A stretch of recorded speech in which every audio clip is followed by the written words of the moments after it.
All right, all right.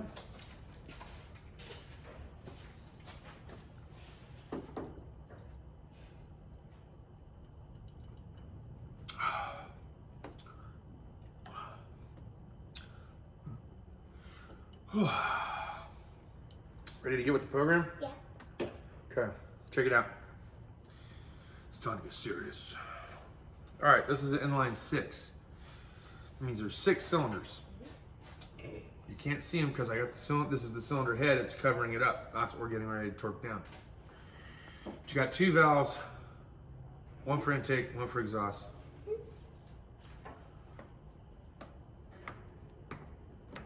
In pairs. Okay, 1, 2, 3, 4, 5, 6.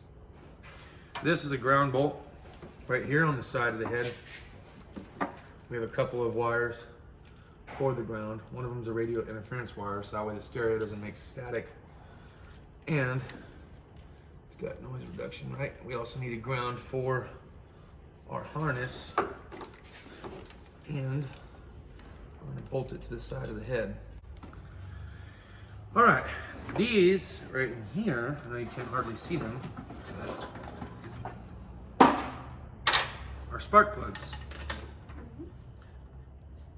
So we have electric current that flows from the distributor right here, and it goes to these little wires, and it sends a little bit of electricity to these little sparky plugs, and these little sparky plugs ignite in the cylinder like a lighter. And when there's gas in there with compressed air, causes a little bang like a firework. So you see that little spark? That's what this is doing, sparking. We don't have to mess with timing or anything because we didn't have a timing chain attached to the cylinder head. Now the bolts that I wasn't sure of from yesterday, before I came and picked you up, is this one and this one. Well, there's a valve cover gasket that sits down on top and it covers these valves. These are valves, right? These are valve springs, and the valves themselves have this little stem. They look like little cups. Well, these bolts right here are the second one in. That's why Daddy records some of his stuff so he knows what he can go back to if he ever forgets. But they're the second one in. It's very important because once we torque these down, we don't want to untorque them and retorque, right? So, and just to verify that, I'll go get the gasket and I'll show you how it lays down. See, lucky for us, we didn't have that issue. But the next guy decides to go with a Felpro gasket that's not cork. Maybe he wants the rubber one. When it lays down on here, the little hole will be for it. We're gonna put this on the valve cover before we attach it though. This is the valve cover gasket though. All right, I'm gonna get a little gun. Actually, I'm gonna use this one. Okay, so the question was, why 12-point socket? We needed a 12-point socket for the cylinder head bolts for this Jeep. The ones that we took off were 6-point. But I believe the torque to yield bolts, and since it had a blown cylinder head gasket, they might have stretched. Bolts are probably compromised. So we always want to try to run new head bolts when you're putting a head on. It's not recommended to reuse head bolts. Okay, that being said, our torque sequence is basically we start in the middle and we work our way out to the very outside in a clockwise spiraled pattern. So that's what we're doing. And now this is not going to torque them down to 89 foot-pounds. All we're doing is we're going to snug them down first before we torque them. You'll help me with the torque.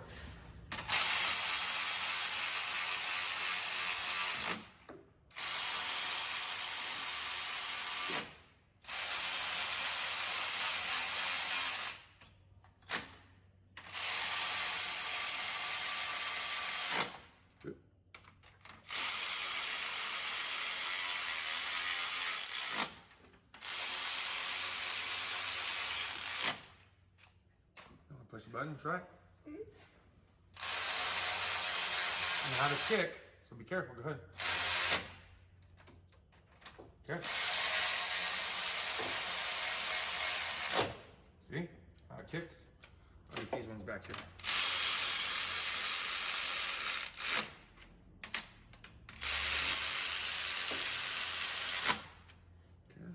Try this one. Watch your fingers. Go ahead.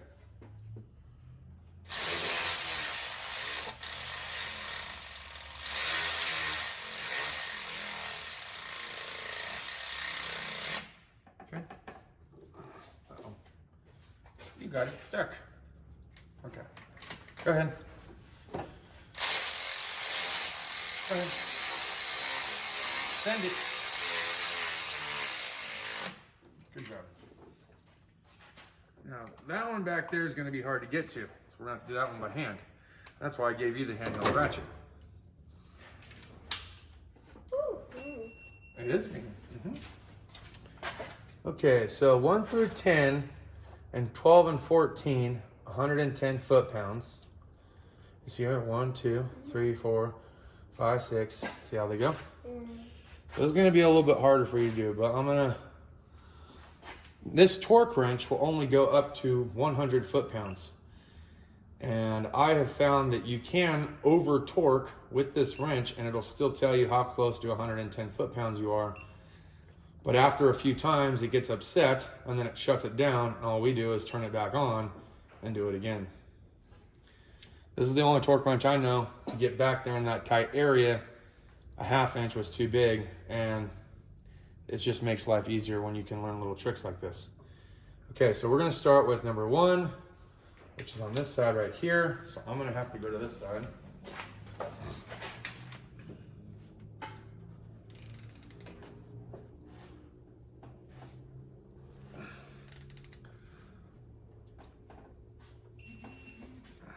Okay, that was 108, pretty close to 110.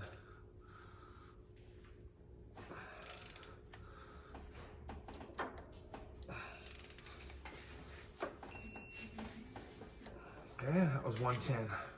I should probably go a little more, that'd be fine. There, 109.5, that'd be fine. Okay, and then we want 3.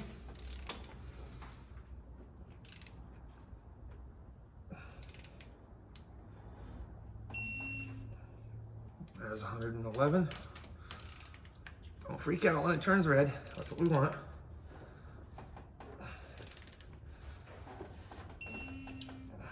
110.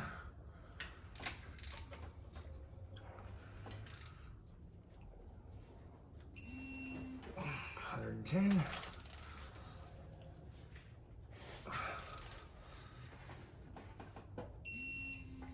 110. Okay, and then we need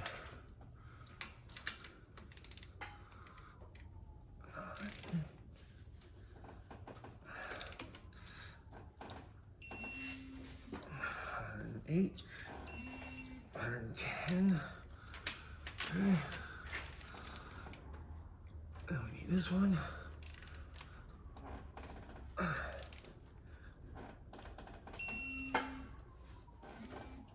109, I'm all right with that.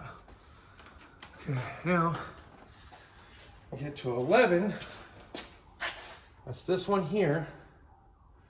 We need to be at 100 foot-pounds.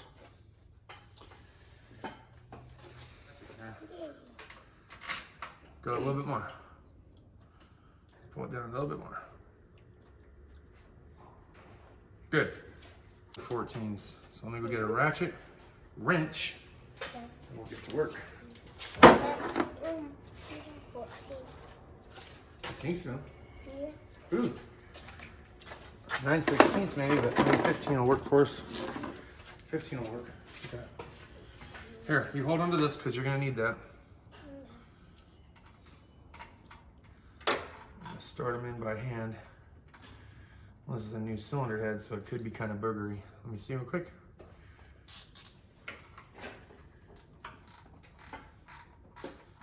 Okay, see what Daddy does when he's doing this, he's trying to see what direction the ratchet's going to go in case he forgets. Because one way is to loosen, one way is to tighten. Okay, go ahead. Yep. Just keep doing that until the bolt goes all in. We try to go faster.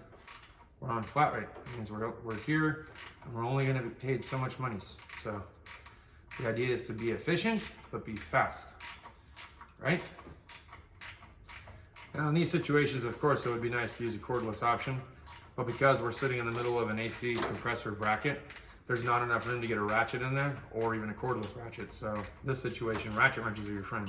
Okay, can you, here, watch, wait, stop. Let me see this in. I'm gonna have you do what I'm doing, watch. Put your 2 fingers right here, hold against the bolt, this end, and then tighten. And that holds the ratchet on there. You do that while I set the push rods and stuff in.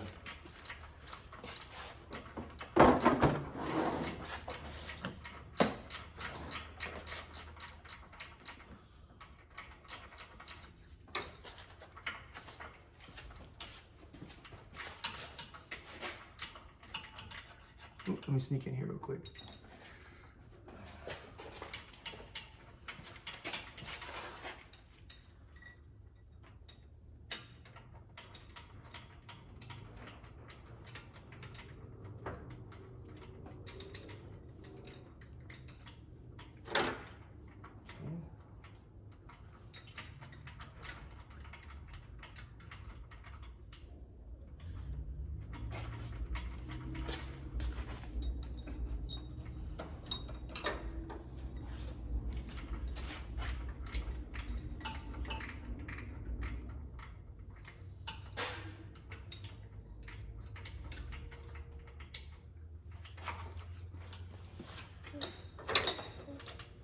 Keep going until it's tight.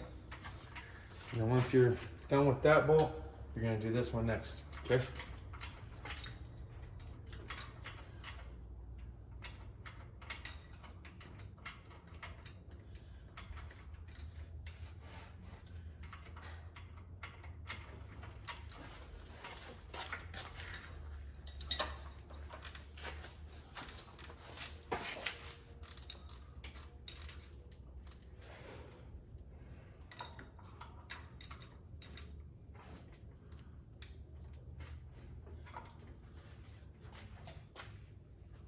Got this?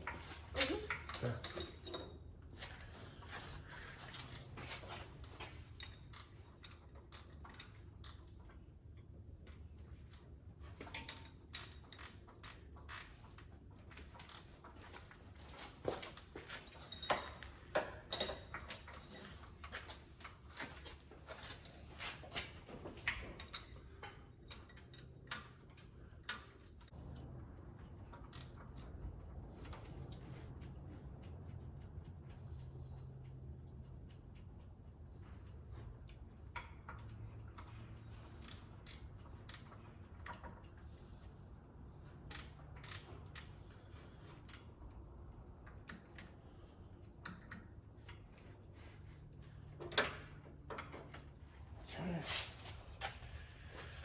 Find a little towel.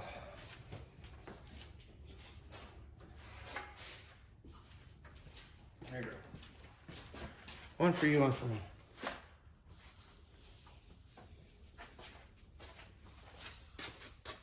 Let me see. There you go. Watch the valves. Watch them. Which ones are moving? That one, that one, and that one, and that one. That one. Uh-huh. That one and that one. That one and that one. That one and that one.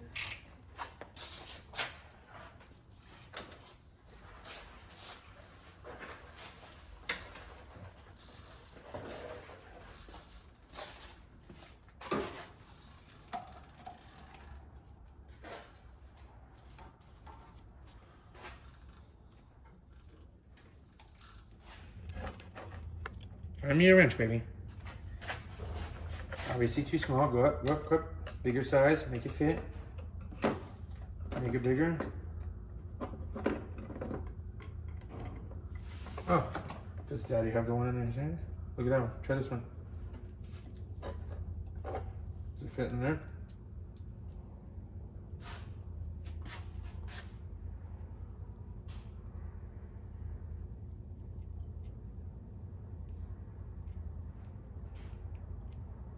Oh? Uh-huh. Wow, that'll work. Okay, cool. Yes, there's even some moments where she has to hold the flashy light. It's a very crucial role as a child to hold the flashy light for daddy. So I can see what I'm doing. Down some a little bit. Right there. No, not too much. Right there.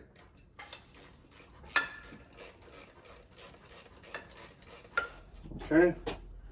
Squirt, squirt, squirt. Take some of that. Sure. A little bit here. Sure.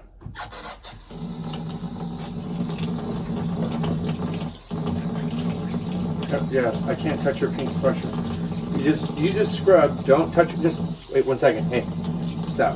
Just stop. Okay? I love you. I want to make sure your pink sweatshirt isn't covered in grease. Give me 1 second to wash up so I can help pull your sleeves up for you, okay?